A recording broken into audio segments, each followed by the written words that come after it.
Assalamualaikum warahmatullahi wabarakatuh. Selamat berjumpa di Realita TV di acara Sarita Sarinya Berita. Ya, kali ini kita menyoroti nih, soalnya kan ini sudah tahun 2022 akhir-akhir, ini berapa bulan lagi sudah 2023 loh ini ya. Tapi tentang pemilu 2024 ini bagaimana ya? KPU ini anggarannya aja masih berselisih begitu ya, masih belum cair, baru sebagian begitu. Tahapan pemilu ini kita belum dengar begitu ya, masih belum ada langkah konkret untuk mengenai anggaran ini. Apakah ini menunjukkan celah 3 periode masih terbuka lebar begitu? Orang lagi bertanya-tanya. Apalagi nih baru-baru ini muncul lagi wacana. Bukan main-main, munculnya ini dari internal Mahkamah Konstitusi loh ya. Ketika juru bicara Mahkamah Konstitusi Fajar Laksono mengatakan bahwa Presiden Jokowi ini sebenarnya tidak menyalahi aturan jika maju lagi sebagai calon wakil presiden begitu ya. Wah, ini pasti langsung ditentang banyak pihak ya. Pakar hukum tata negara banyak yang menentang pendapat itu. Salah satunya Jimli Asidiki begitu ya, yang mengatakan tidak bisa karena kan pasal di UUD 45 itu mengatakan wakil presiden bisa menggantikan presiden begitu ya jika berhalangan. Berarti nanti kalau seandainya sudah terpilih dan kemudian presidennya berhalangan, akhirnya Jokowi yang menjadi wakil presiden jadi presiden lagi dong, sama aja dari 3 periode dong. Ya, ini akal-akalan lah, tapi tampaknya masih terus begitu ya, ada yang berusaha ya menyuarakan hal ini dengan berbagai cara. Ada yang mendukung ya, projo udah pastinya. Kemudian PDIP ini sempat menyambut begitu ya ketika ada wacana calon wakil presiden, demikian Gerindra ya, katanya wah nggak apa-apa nih kalau Prabowo presidennya, wakilnya Jokowi. Nah, tapi tidak demikian dengan Jokowi mania ya, Jokman ya. Joman, ini ketuanya sudah hadir di sini, Emmanuel Ebenezer. Halo, apa kabar Bang Nol? Baik, Lama. Nah, selalu baik. Iya, ini soal kan sebelumnya sudah gencar ya, Joman ini tidak setuju dengan 3 periode begitu kan. Nah, sekarang ini ada wacana lagi, bukan hanya 3 periode atau diperpanjang, tapi ada wacana lagi calon wakil presiden. Ya, inilah yang kita lihat nih kan, kekuasaan ini kan seperti candu ya. Ini kan mereka lagi candu, lagi fly. Kalau diingetin dengan bahasa yang baiknya, misalnya analogi kayak gini, ada orang mabok, sekumpulan orang mabok, kita ingatkan dengan baik, jangan nanti kamu sakit, bahaya, itu dosa. Pasti mereka marah nih, mabok-mabok nih. Gitu. Nah, untuk supaya tidak marah, dikasihlah dosisnya. Dosisnya apa? 3 periode. Ya, Nggak mempan dengan 2 periode. periode, kasih lagi candunya apa? Perpanjangan. Nggak mempan lagi dengan perpanjangan, ditolak lagi dengan jadi wapres. Nah, kita lihat nih juga juru bicara Mahkamah Konstitusi, saya lihat ada pandangan yang sesat dan ngawur lah ya. Karena pasal 7 Undang-Undang 1945 itu kan, itu undang-undangnya kesatuan, bukan parsial. Kok dia gampang banget menyederhanakan itu. Tapi alhamdulillah Pak Jimli Asidiki, mantan ketua MK, menolak dengan argumentasi yang berbasis juga undang-undang. Nah, seharusnya nih juru bicara MK ini belajar dulu sama seniornya yang mantan ketua Mahkamah Konstitusi itu sini, Pak Jimli Asidiki.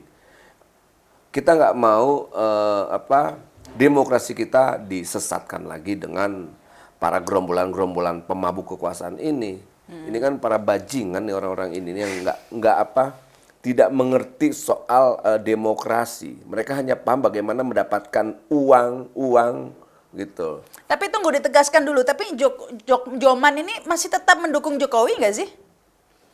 Secara konstitusi ya. Sepanjang sesuai konstitusi begitu Iya dong. maksudnya. Karena gini, Jokowi ini lahir dari mekanisme yang sangat demokratik, sangat konstitusional. Nah, ketika ada penyimpangan konstitusional, tugas saya secara pendukung beliau punya tanggung jawab moral dan politik untuk menolak. Gitu. Nah, penolakan saya kan didasari oleh sebuah argumentasi konstitusional dan argumentasi yang demokratik gitu loh. Salah satunya ya itu perpanjangan 2 periode, kemudian perpanjang presiden 2024 diusung menjadi wapres, itu juga pelanggaran undang-undang, dan itu harus saya tolak. Dari awal saya harus berdiri tegak mendukung Jokowi dan menolak juga kebijakan-kebijakan yang ngawurnya. Apa aja itu? Oh banyak. Kan banyak banget. Banyak sekali yang ngawur ya. Ya salah satu PCR, kemudian kenaikan BBM yang ngawur, penyimpangan jelas-jelas. Kedua banyak lah sebenarnya. IKN. Ya saya mungkin ramai yang paham lah ya. Kemudian minyak goreng, kemudian banyak kebijakan yang saya tolak yang pada akhirnya ini membuat lingkaran Jokowi ini tidak nyaman dengan sikap dan pandangan saya. Akhirnya ya mungkin Rama tahu dan publik tahu, saya dihabisi juga. Tapi dihabisi cuma jabatan sekelas komisaris yang rendahan. Tapi dia tidak bisa menghabisi sikap dan perlawanan saya. Tapi yang menarik ya Bang Noel, Joman ini masih tetap menjadi Joman ya, bukan menjadi aman ya, karena kan di beberapa berita nih yang menarik katanya Bang Noel ini lebih baik Jokowi mendukung Anies Baswedan aja lah daripada menyalonkan 3 periode. Jadi udah mau jadi Anies Baswedan mania ini? Enggak gini, secara pandangan politik saya secara demokratik, Anies punya hak untuk menjadi, dia kan kader bangsa. Jangan juga karena kemarin ada perselisihan politik 2017, kemudian kita bawa terus dendam politik, itu tidak baik. Ya saya sangat menghargai pilihan-pilihan kawan-kawan saya yang beda pandangan dengan saya. Misalnya kayak kemarin saya pendukung Jokowi, ada yang tidak mendukung Jokowi. Nah yang tidak mendukung Jokowi ini kan kecenderungannya mendukung Anies. Nah posisi saya kan mendukung Ganjar. Tapi kita lihat dengan wacana yang berkembang hari ini, soal 2 periodik, ya karena sikap saya dari awal menolak, maka saya mengharamkan produk itu dan turunannya. Makanya saya bilang, daripada Jokowi jadi wapres, mendingan dukung Anies aja, itu lebih terhormat. Sama halnya daripada Jokowi mendukung 2 periode, mendingan dukung Habib Rizik. Karena prosesnya demokratik, mekanisme demokrasi, daripada dukung-dukung begini. Memalukan, akan mempermalukan Jokowi itu sendiri. Loh, tapi kenapa Jokowi mesti dukung Anies? Kenapa nggak dukung Ganjar saja? Turunannya? Itu lebih terhormat. Itu lebih terhormat menurut saya. Kenapa lebih terhormatnya? Ya, lebih terhormat. Karena prosesnya sangat demokratik. Itu loh. Bukan daripada dia coba mengkampanyekan wacana-wacana sesat ini 2 periode, kemudian wapres untuk 2024. Ini kan politisi ini kan berpikirnya mau sederhana aja, dia mau rampas cara pandang publik gitu loh, semau-maunya aja. Makanya saya selalu menyampaikan nih, para pemabuk kekuasaan ini kan candu mereka, lagi fly, susah dinasihatinnya. Gitu loh. Susah tobatnya. Susah tobatnya. Tapi ada apa sih sebenarnya dengan Bang Noel ini ya? Kok akhir-akhir ini kayak agak geser, miring-miring ke arah yang beda gitu dari dulu ya? Karena berawal kemarin itu kan menjadi saksi bagi Munarman, begitu kan? Itu sudah, sekarang malah sebut-sebut Anies Baswedan dan Habib Rizik ini sebenarnya tergolong 2 orang yang haram ini bagi golongan sebelah. Wah, itu mereka keren blon-blon. Ini kader bangsa, set bangsa. Mas Anies itu kader bangsa. Dia bukan kader partai mungkin, tapi dia kader bangsa. Habib Rizik juga bukan kader partai, tapi dia kader bangsa. Dia punya hak berkontribusi terhadap bangsa ini. Dia punya hak dipimpin dan memimpin bangsa ini. Dan itu dilindungi oleh undang-undang. Nah, yang haram itu orang-orang yang berpikirnya rendah. Itu yang haram. Katanya kan Anies ini bapak politik identitas. Nah, katanya Denny Siregar CS ini. Yang politik identitas itu Denny Siregar dan Cokro TV-nya. Karena mereka yang selalu menarasikan politik identitas itu sendiri. Lo di sekeliling Mas Anies banyak orang Kristen kok. Gitu loh. Banyak teman-teman saya kemarin yang kelompok nasionalis juga di Mas Anies. Jadi ini saya khawatir, ini para cepu ya. Cepu-cepu ini, para peliharaan-peliharaan ini yang selalu menarasikan bangsa ini menjadi terbelah, semakin terpolarisasi. Ya ini perilaku-perilaku sebetulnya bukan buzzer mereka ya. Saya anggap para pemecah belah bangsa ini, agen ini, agen atau para propagandis pemecah belah bangsa. Itulah lebih pantasnya. Seandainya didekati oleh timnya Anies gitu, sudah untuk jadi tim sukses Anies gitu, mau nggak nih Bang Noel? Gini, saya kan sudah punya pilihan politik ke Mas Ganjar. Bentuk penghormatan saya terhadap Mas Anies, kita harus dukung Anies juga untuk di 2024 dalam menguji kualitas gagasan dan program. Itu lebih terhormat dengan cara itu daripada saya menjadi tim sukses. Itu. Karena saya nggak mau demokrasi kita direndahkan hanya persoalan dukung-mendukung. Saya mau mendukung Mas Ganjar karena ada Mas Anies.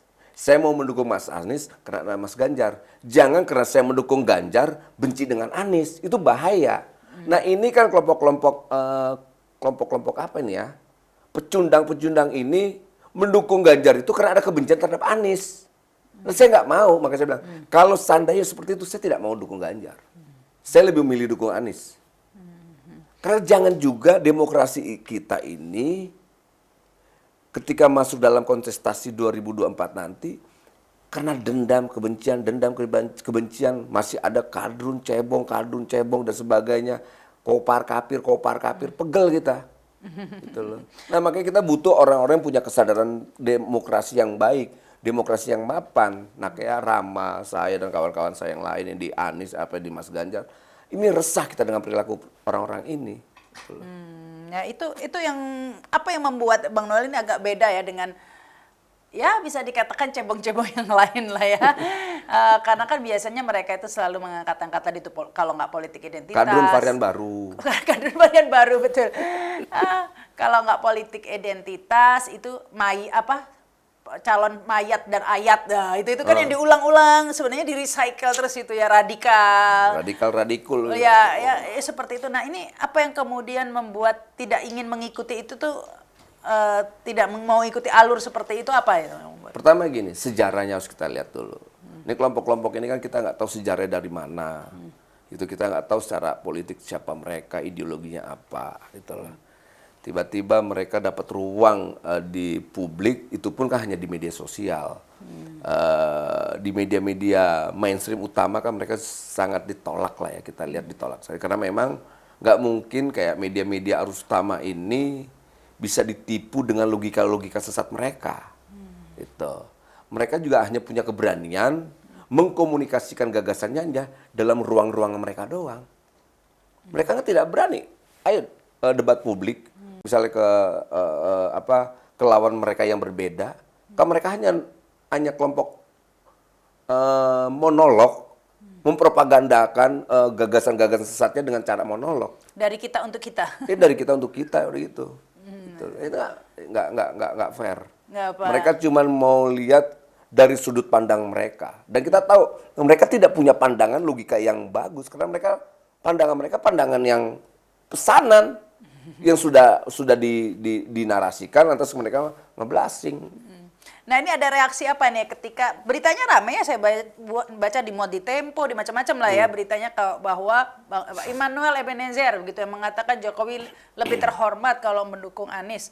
Aduh kok menyebut kata-kata yang menyebut nama orang yang seharusnya ini hati-hatilah kalau di Pilpres ini ya. Itu ada dampaknya tidak kepada Bang Noel ya? Ada yang kemudian kontak atau mempertanyakan apa nih maksud atau gimana? Ya banyak.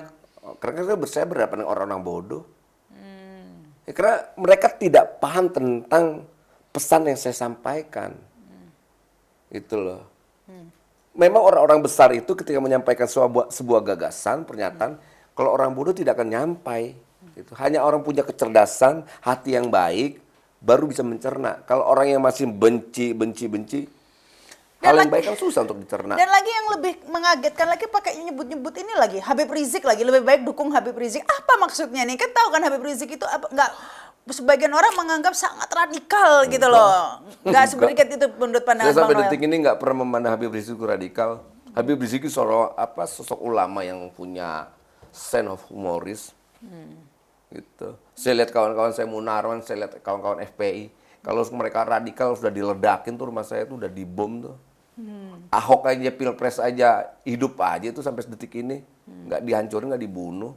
Malah artinya sekarang logika jadi itu kan salah. Komisaris Pertamina malah gajinya nggak gede. Dibunuh tuh.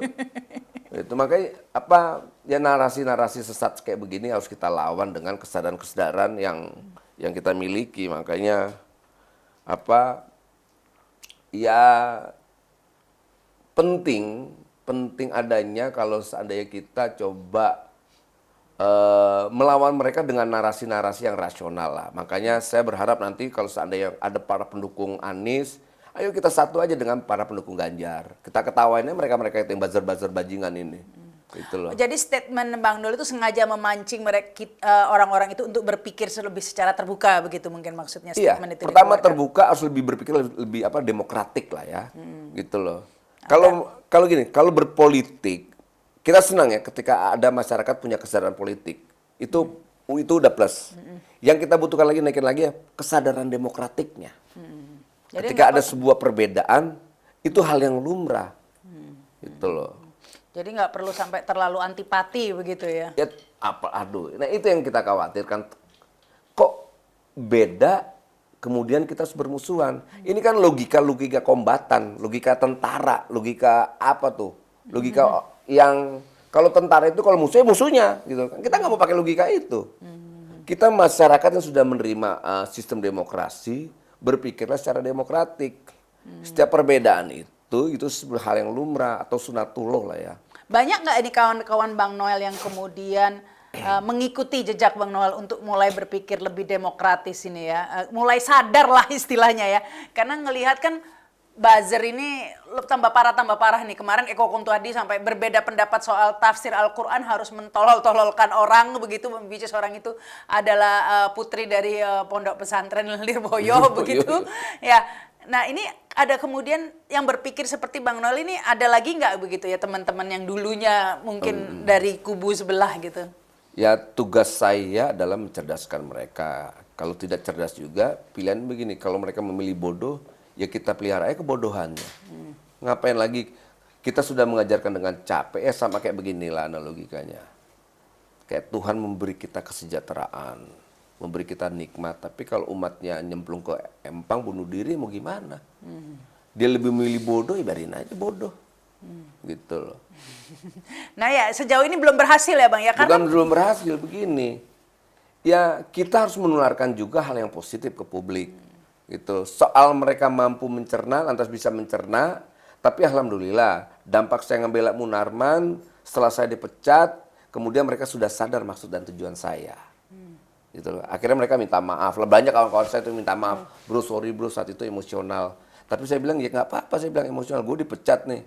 Lalu kemudian kalian bilang emosional. Secara manusiawi gue bisa marah nih gue bilang. Tapi ya sudahlah. Kan nggak mungkin juga kebencian harus kita lawan dengan kebencian. Ya karena kita tidak mau menjadi follower Denny Sregar kan. Selalu menarasikan kebencian-kebencian terus. Saya nggak mau. Gitu loh. Saya bangga karena saya kan dibesarkan oleh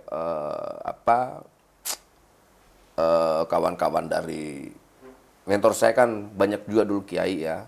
Saya juga belajar dari pesantren di Cirebon itu namanya Buntet. Di situ saya belajar sama Kiai Adib. Saya belajar dari banyak ulama-ulama di situ. Saya juga banyak belajar dari tokoh-tokoh Islam yang lainnya gitu. Jadi banyak kan pandangan-pandangan yang menurut saya sangat sangat toleran, sangat humanis. Makanya ketika ada narasi soal Islam itu teroris, saya hanya kaget aja. Wajar ketika mereka terorisin, saya ngeri sekali. Saya aja yang Kristen diterorisin. Bayangkan di era Orde Baru saya dikomuniskan, di era Jokowi, pendukung Jokowi yang loyal, punya totalitas, malah bukan dituding, diiyakan menjadi teroris. Itu kan kekejian sebetulnya. ya tidak bisa dipungkiri memang ya, memang ada sebagian kelompok yang terus menghembuskan ya semacam Islamofobia itu loh ya, diakui juga ya bahwa itu memang seperti diadakan. Tapi seandainya nih Bang ya, seandainya 3 periode ini kan harus diakui bahwa belum tutup buku, ini masih terus kayaknya lagi mencari celah terus kita gitu lawan, ya. kita lawan. Lawannya. Saya lawan. Kalau sampai akhirnya saya harus bubarkan Joman, saya bubarkan Joman lah, biar saya lebih bebas daripada dari nama Jokowi ini. Kalau Jokowinya bersedia menjadi 3 periode gimana dong? Lawan lah. Saya masih punya energi untuk melawan, saya lawan. Saya nggak akan pernah berhenti untuk melakukan perlawanan. 3 periode, perpanjangan periode sama aja ya. Kan kadang-kadang Iya, PSI nih. menolak ini tapi 3 periode, perpanjangan, kemudian dia jadi wapres, itu produk haram yang harus kita tolak. Itu sikap tegas politik saya di situ. Gini sama gini, kan kadang-kadang kayak kemarin Jokowi bilang bahwa orang yang menyampaikan 3 periode itu sikap demokratik, ngawur itu saya anggap. Ya sama kayak orang boleh minum, tapi kan yang nggak boleh diminum racun. Sama logikanya, demokrasi mengajarkan kebebasan, tapi ada batasnya. Yang nggak boleh disampaikan adalah 3 periode itu. Itu produk haram itu. Karena itu inti dari demokrasi ya, pembatasan, Iya, beda dengan raja. Nah, makanya. Bedanya dengan raja ya. Orang itu kadang-kadang kalau pemahaman demokrasinya rendah, ya begitu tuh. Gampang sekali timbul resistensi yang dia tidak pahami. Tapi ini banyak spekulasi ya. Tadi saya kesini nonton YouTube-nya Bosman Mardigu tuh, dikatakan bahwa pasti akan terus dicari celah begitu alasannya ya. Terutama sekarang ini sebenarnya dengan perang Rusia Ukraina ini akan lead krisis begitu, krisis ekonomi dunia, Eropa yang kemudian imbasnya akan ke Indonesia dan itu akan dijadikan alasan nggak ada duitnya untuk ngajain pemilu jadi diperpanjang 2027 gitu karena nggak ada dana begitu ya karena krisis. Itu kan tipu-tipu mereka. Ya kan tipu-tipu mereka yang di lingkaran Jokowi yang selalu coba mencari celah ya, agar ya Jokowi berkuasa lagi. Kalau saya sikap dan pandangan saya tetap menolak. Tapi jujur nih Bang Noel, menurut Bang Noel ini orang di sekitar Jokowi saja yang nafsu ingin 3 periode yang nggak mau turun, apakah jujur aja Jokowi juga agak-agak pengen gitu kalau menurut Bang Noel? Kok ketawa? Enggak. Feelingnya bagaimana? Kalau feeling saya sudah jelas lah, saya tahu lah, saya baca. Tapi karena ini Jokowi mania, jadi perlu saya tanyakan. Memandang sosok Jokowi seperti apa Bang Noel ini? Apakah Jokowi tetap seperti orang yang nggak salah, tapi orang sekitar? Karena saya baca di berita katanya Bang Noel, iya nih orang-orang sekitar Jokowi ingin menjerumuskan Jokowi. Benar-benar orang di sekitarnya yang ingin menjerumuskan, atau sebenarnya ya Jokowinya sendiri memang pengen juga gitu loh pertanyaan Gitu saya. ya. Gini aja jawabannya. Relawan yang selalu menentang kebijakan Jokowi dari yang namanya kekuasaannya sampai persoalan yang lain-lainnya kan saya. Ada yang mendukung dan menjilat. Sampai muntahannya Jokowi pun dijilat. Ya, mungkin Mbak Rama tahu relawan yang mana gitu loh. Itu ya projo-projo kan. Ya projo kan katanya dapat perintah dari Jokowi. Ya nggak tahu lah saya itu maksudnya. Kamu yang bisa ngejawab sendiri lah, jangan saya. Tapi kalau saya sikap saya nggak bakal mau. Itu saya kan bukan penjilat kekuasaan. Saya tidak hidup dari kekuasaan hari ini. Saya hidup dengan kebebasan saya dan ini mahal. Itu loh. Nah, apakah sikap yang semakin tegas ini begitu ya? Karena Bang Noel ini baca angin begitu ya. Karena memang ini rezim sudah akan berakhir gitu ya. Rugi kalau dukung Jokowi terus begitu. Ntar lagi kan rezimnya jadi pindah kapal begitu Bang Noel. Nggak gitu. Saya nggak punya tipikal begitu. Saya bukan model kutu loncat. Saya nggak mau apa yang saya sudah putuskan untuk memilih kemudian saya harus loncat, saya nggak mau. Biarkan secara konstitusional saya harus mengawal sampai beliau berakhir dengan cara yang terbaik. Karena ini penting untuk generasi kedepannya untuk menghargai siapapun yang kita pilih. Begitu juga nanti siapapun yang memilih Anies, kawal sampai akhir Anies. Secara konstitusional ya. Gitu. Nah sama kayak saya punya tanggung jawab moral dan politik untuk menjaga Jokowi sampai 2024. Walaupun saya dihabisi oleh orang-orangnya Jokowi sampai detik ini. Itu untuk saya nggak penting. Karena saya sudah sepakat dengan yang namanya konstitusi pasal 7 bahwa presiden dan wakil presiden dipilih hanya sekali dan selanjutnya sekali sampai 2 kali. Gitu loh. Tidak sampai 3 kali. Saya merujuk pada konstitusi. Gitu loh. Nah karena saya pilihan konstitusinya seperti itu dan saya pilihan demokratik saya adalah siapapun mau mengkritik kekuasaan Jokowi silakan karena itu bagian dari demokrasi yang harus kita pelihara. Sebagai ketua Joman, Jokowi Mania gitu, judulnya aja sudah begitu ya. Ini sejak kemudian sikapnya agak beda gitu, pernah komunikasi sama Jokowi begitu? Ya selalu komunikasi. Oh masih, nggak apa-apa. Tapi belakangan ini saya sudah tereliminasi. Setiap pertemuan saya tidak pernah diajak lagi. Oh. Udah dibuang kayak sisanya. Sudah nggak diundang lagi ya? Udah nggak pernah diundang lagi. Sejak kapan itu merasa kayak tereliminasi? Semenjak saya mendukung Munarman. Sejak dipecat dari komisaris? Semenjak pecat dari komisaris. Tapi kan saya tetap mendukung Presiden Jokowi. Ada kebijakan-kebijakannya yang harus akuin. Misalnya kayak kemarin ada soal sita aset para koruptor. Itu kan kebijakan yang bagus. Nah, problem gerombolan-gerombolan di DPR RI kan takut disita harta-hartanya kalau mereka korup. Nah, kayak begini-begini ya kita harus objektif lah. Kalau ada hal yang baik ya kita support, hal yang buruk ya jangan gitu loh. Tapi ini kalau melihat ya orang ini sebenarnya kalau seandainya ini terus saja dipaksakan ya, which is itu mungkin loh Bang Noel. Ini kalau ngelihat, karena kan harus diakui di rezim ini memang agak suka maksa kan. Suka meskipun yang lain protes tetap jalan terus, meskipun banyak protes jalan terus. Suka maksa apa suka nipu? Dua-duanya Oh, gitu. kali. Udah nipu, udah maksa ya untuk ditipu meskipun yang ditipu udah nggak mau gitu ya. Nah, seandainya 3 periode ini dipaksakan begitu ya. Terus aja dipaksakan dengan berbagai alasan, resesi lah alasannya, bukan 3 periode, mungkin perpanjangan 2027 katanya. Resesi atau apa gitu dipaksakan. Kira-kira apa yang akan terjadi menurut Bang Noel di Indonesia nanti? Saya kira ada chaos politik. Itu udah nggak terbendung lagi. Pasti chaos. Hari gini. Ya harus dipahamin juga pemilu 2019 kemarin, Jokowi itu kan bukan menang jaraknya jauh ya, besar gitu, kemenangan besar. Tapi kan kemenangan jaraknya tipis. Artinya apa? Dari ujung ke ujung itu paling pendukung Jokowi 5, pendukung yang tidak suka dengan Jokowi 4. Gitu loh. Jangan juga dong. Hari ini apalagi sekarang BBM naik ya kan. Pendukung Jokowi yang lain juga kan marah. Apalagi kemarin Dexlite apa. Itu kan konsumsi kelompok middle ya. Bahan bakar yang diambil kelompok. Dan kelompok middle sekarang aja sudah tidak nyaman dengan kebijakan kenaikan BBM.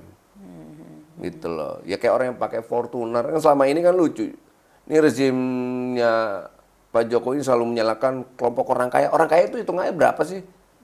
Kelompok middle ini kan banyak yang mendukung Jokowi. Jadi kenaikan BBM ini seperti menembak orang kaya, yang mati itu orang miskin. Tuh, yang ditembak sih orang kaya, orang kaya. Tapi yang mati siapa? Orang miskin. Ya orang kaya sih tetap masih punya duit Lah, ya iya. masalahnya. Orang yang pas-pasan ini Nah, itu. kena imbas sedikit saja. Nah. Dan lagi dari segi jumlah kan memang jauh lebih banyak Itu aja yang orang kaya di Indonesia berapa sih jumlahnya? berapa persen saja begitu kan ya. Gitu, bisa kita ukur kan. Kita juga punya data berapa yang pakai bahan bakar ini, BD dan sebagainya. Siapa yang pakai mobil mewah, siapa yang pakai mobil biasa aja. Ini mungkin apa Bang Nel, kalau kita lihat kan memang tadi itu banyak sih yang kubu-kubu yang tetap tidak mau berpikir demokratis tadi kata Bang Noel kan, pikirannya tetap dipenuhi dengan kebencian dan lain-lain, yang sebenarnya juga menimbulkan kebencian di lain pihak akhirnya saling membenci akhirnya kan. Nah ini tapi mereka tetap seperti percaya diri karena ya mendapat backing lah ya, jadi ya semacam Eko Kuntadi dan lain-lain kan selalu lolos itu dari proses hukum dan lain-lain. Kayaknya sekarang lolos lagi juga ini kan. Nah tapi seandainya rezim ini nggak 3 periode ya, 2024 berakhir, kira-kira apa tuh yang terjadi dengan Cokro TV The Gang gitu menurut? Ya pertama gini, karena saya kan tidak mau kebencian melawan kebencian. Ya pertama bubarkan. Kalau ada proses hukum yang harus diproses, ya diproses. Tapi saya tidak mau karena atas dasar kebencian saya dengan kelompok Cokro TV dan Denny Siregar, kita harus menganiaya mereka, jangan. Saya nggak mau pada sikap itu. Ya sudah, kalau mereka melanggar hukum. Hukuman pertamanya adalah bubarkan Cokro TV-nya. Itu kedua, kalau ada berkaitan dengan pidana, ya proses hukum melalui normalnya hukum yang ada aja. Tapi jangan ada yang namanya ujaran-ujaran yang basisnya adalah kekerasan, bunuh, sakiti, saya nggak mau. Gitu loh. Biar gimana pun, ya Denny Siregar punya apa ya, punya masalah dengan saya, tapi saya juga, ya saya maafkan sih. Saya nggak mau, ya udahlah saya maafkan lah. Mungkin sebegitu kali kualitasnya, mungkin dia cari makannya dengan cara begitu kali. Tapi kan gini, Tuhan itu kan tidak tidur. Tuhan punya cara tersendiri untuk mengadili mereka-mereka yang keji. Ya contohnya Eko Kuntadi lah ya kan. What? Nggak tahu kepleset. Ning Imas diperlakukan dan ada perlawanan dari kelompok-kelompok warga NU yang tidak nyaman dengan postingannya Gitu. Ya, tapi kayaknya ini mereka kan sudah maaf-maafan lolos lagi begitu ya. Nah, tapi sebenarnya mereka ini kan sudah menjadi semacam public enemy begitu Bang Noel ya. Jadi sudah banyak yang gemes gitu. Contohnya Ade Armando dulu sampai sempat hampir ditelanjangi lah ya. Ditelanjangin kok hampir. Kok hampir, emang udah ditelanjangin ya? Ya, sudah sampai seperti itu begitu ya. Tapi yang saya heran kadang-kadang ini ya tahu ya, yang menelanjangi sekarang juga nggak diproses hukum. Jangan-jangan yang menelanjangi bukan sebenarnya yang benci Ade Armando kali ya?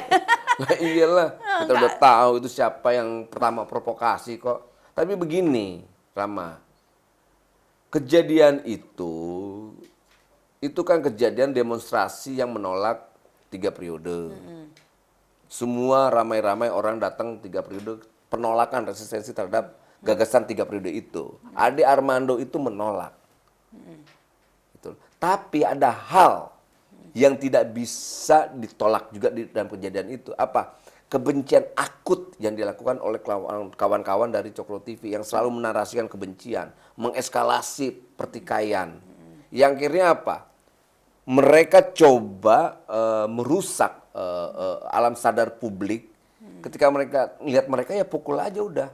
Nah, itu akibat konsekuensi dari apa yang mereka perbuat. Saya punya keyakinan, ini saya beda ya pandangan saya waktu itu, saya pendukung Jokowi garis keras. Saya datang ke FPI saya yakin masih lebih menerima saya dibanding kelompok-kelompok ini. Atau kelompok-kelompok yang beda pandangan dengan Jokowi, yang sudah benci dengan Jokowi minta ampun. Saya yakin karena saya nggak mau menjadi aktivis yang selalu memelihara kebencian. Gitu, mengeskalasi, apalagi mencari duit dari hal yang kayak begitu.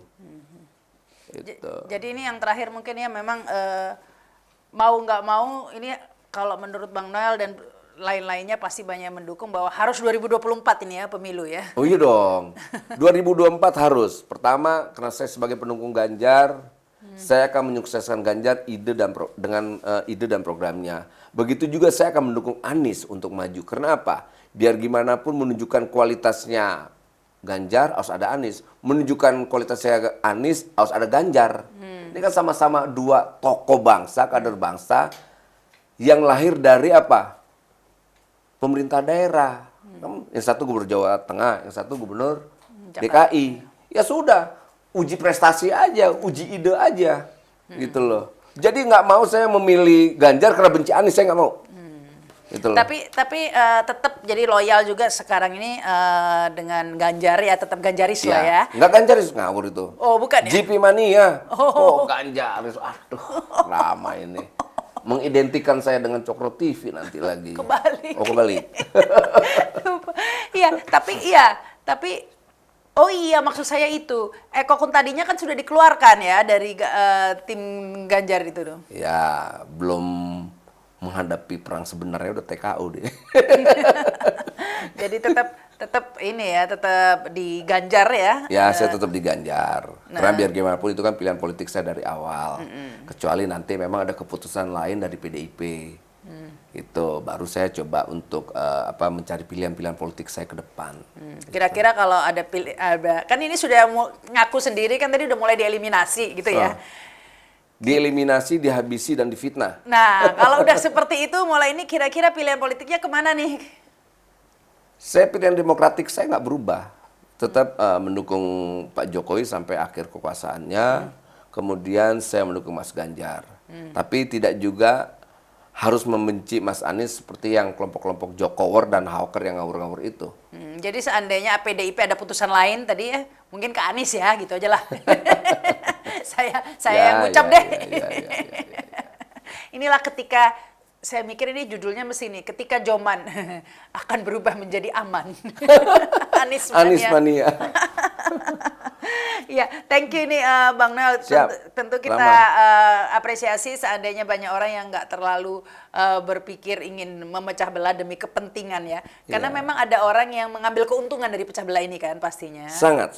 Apalagi dengan era industri digital hari ini, orang nyari konten dengan YouTube-nya, dengan apanya. Dan untuk tanpa melihat dampaknya. Mengkerucutkan pemilih juga dipertajam ini kebencian itu biar orang-orang yang nggak suka itu semakin loyal dengan pilihan yang sebelah sana. Nah kayak begitu dan saya nggak mau. Nah, tugas kayak saya, Mbak Rama ini harus coba menarasikan gagasan-gagasan yang basisnya persatuan. Jangan kebencian kayak Cokro TV dan Deddy Cerika dan kawan-kawan, itu bahaya. Mungkin hari ini dia bisa berpesta pora. Tuh. Nanti pasti ada dampak hukumnya, dampak ke anaknya dan sebagainya. Gitu. Karena kalau kita ingat dulu zaman Belanda dulu kan ada namanya snoek horgunya Ya. untuk mecah belah. Sekarang ada namanya buzzer RP untuk Buzzer mecah belah. Jadi sama aja sebenarnya ya ininya metodenya. Politik pecah belah, David Attenborough. Ya, makanya itu kalau kita ingin benar-benar menjadi bangsa yang merdeka gitu ya. Jadi nggak boleh tuh ada yang namanya snoek hergunya dan nggak boleh ada yang namanya buzzer RP gitu ya. Kita Iya. mudah-mudahan sudah banyak yang terbuka sih matanya ya sekarang ya. Emang saya nggak pernah terbuka apa? Emang baru saya terbuka? Sudah banyak maksud saya. Makanya pertanyaan tadi Bang Nol itu ada banyak yang ngikuti nggak teman-temannya kan gitu kan? Sudah banyak. Sudah banyak yang Kawan-kawan saya mengikuti. sudah sadar betul, makanya saya selalu di grup kan masih banyak tuh cebong kampret. Saya bilang jangan. Gitu loh, kok kalian menghina, yang kalian hina bukan pilihannya, tapi yang kalian hina adalah demokrasi yang sudah kalian pilih. Kalian kan berani bicara seperti ini karena sudah ada kesepakatan bahwa demokrasi adalah pilihan sistem yang terburuk, yang terbaik dari yang terburuk. Gitu loh, kok kalian hina-hina kawan saya yang beda pandangan. Nah, tugas kita juga menyampaikan kebencian ini kan bukan ada di pihak Jokowi juga, tapi di pihak yang di luar Jokowi juga ada juga. Itu fenomena itu nggak boleh kita nafikan lah ya, itu ada. Tapi beda dengan kelompok yang jokor-jokor ini, bencinya akut gitu loh. Bahkan saya sampai detik ini curigai, jangan-jangan kebencian ini lahir dari yang ini nih, bukan dari yang ini gitu loh. Gitu kita harus berani gini lah. Kalau kita sepakatin soal rekonsiliasi, kita harus sepakati juga bahwa pengakuan dosa itu penting. Gitu loh. Supaya ada apa? Tobat nasuha. Waduh, jadi ya kita lihat saja ya nanti seperti apa. Mungkin thank you nih Bang Naul sudah Siap, mampir Rama. ke Studio Realita TV. Terima kasih juga yang sudah menyaksikan tayangan ini. Kalau menurut pendapat kalian bagaimana? Seandainya begitu ya. Nanti di 2024 itu calonnya, aduh kok saya ketawa dulu sih. Kalau nanti pilihannya itu presidennya Prabowo, wakilnya Jokowi. Nah, gimana? Silakan tulis di komen. Aduh, Kok aduh kenapa? nggak tega saya jawabnya. Tapi penting sih karena 2024 butuh orang yang lucu-lucu. Kan Prabowo lucu tuh, bisa joget-joget ntar. Jadi gimana nih kalau menurut kalian ya seandainya kemudian memang Jokowi muncul lagi begitu ya? Karena yang tadinya nggak boleh begitu, apalagi nih Mahkamah Konstitusinya ini kan sudah ada kekeluargaan sedikit ya. Ya nanti ada yang judicial review gitu misalnya langsung ditetapkan boleh begitu ya cawapres begitu ya, dan tiba-tiba kita harus nyoblos presidennya Prabowo dan wakilnya Jokowi. Itu sudah disuarakan loh Bang Noel. Nah, kira-kira seperti apa ya Indonesia nanti ini ya? Nah, silakan tulis di komen ya pendapat kalian seperti apa. Apakah setuju seperti itu? Apakah setuju 3 periode? Ataukah setuju diperpanjang? Ataukah setuju aman Anies Mania?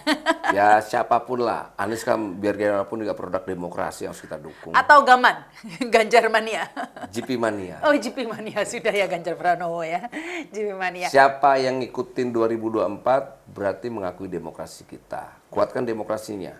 Jangan kuatkan kekuasaan yang hari ini para pemabuk di lingkaran Jokowi ini yang lagi mau pesta pora lagi 2024. Kita Iya. lawan.